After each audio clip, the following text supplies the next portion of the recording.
মই ৰীতা দেৱী বীৰগোষ্ঠী প্ৰাথমিক বিদ্যালয়ৰ সহশিক্ষয়িত্ৰী।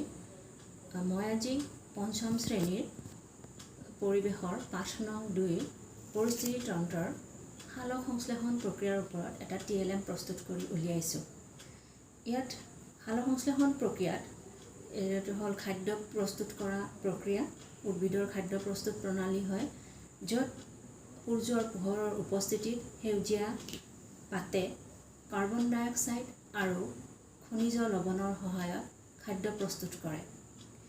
ঠিক তেনেদৰে আমিও পাকঘৰত ভাত বনাবলৈ 4টা বস্তুৰ প্ৰয়োজন অনুভৱ কৰোঁ, প্ৰয়োজন আছে। যেনে আমি এটা বাচন দৰকাৰ, বাচন এটা লাগিব, তাত চাউল লাগিব, পানী লাগিব আৰু জুই লাগিব।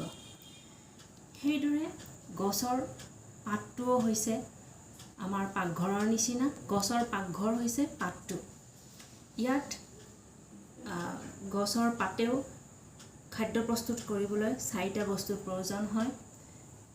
ঠিক প্ৰথম সেউজীয়া পাতটো আমাৰ বাচনটোৰ লগত আমি তুলনা কৰিব পাৰোঁ প্ৰথমতে, আৰু দ্বিতীয়তে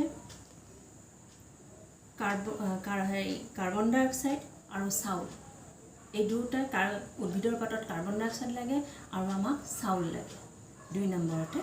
3 নম্বৰতে পানী দৰকাৰ, উদ্ভিদক খাদ্য প্ৰস্তুত কৰোঁতে খনিজ লৱণ বা পানীৰ দৰকাৰ হয়।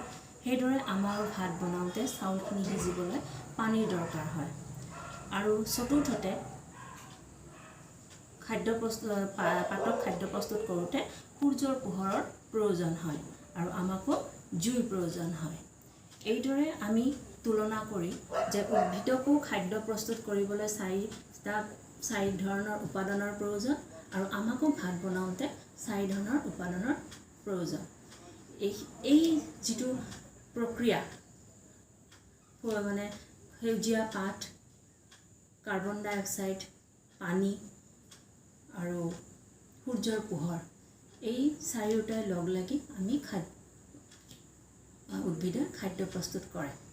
আৰু এই প্ৰক্ৰিয়াটোৱে হৈছে সালোক সংশ্লেষণ প্ৰক্ৰিয়া। নমস্কাৰ।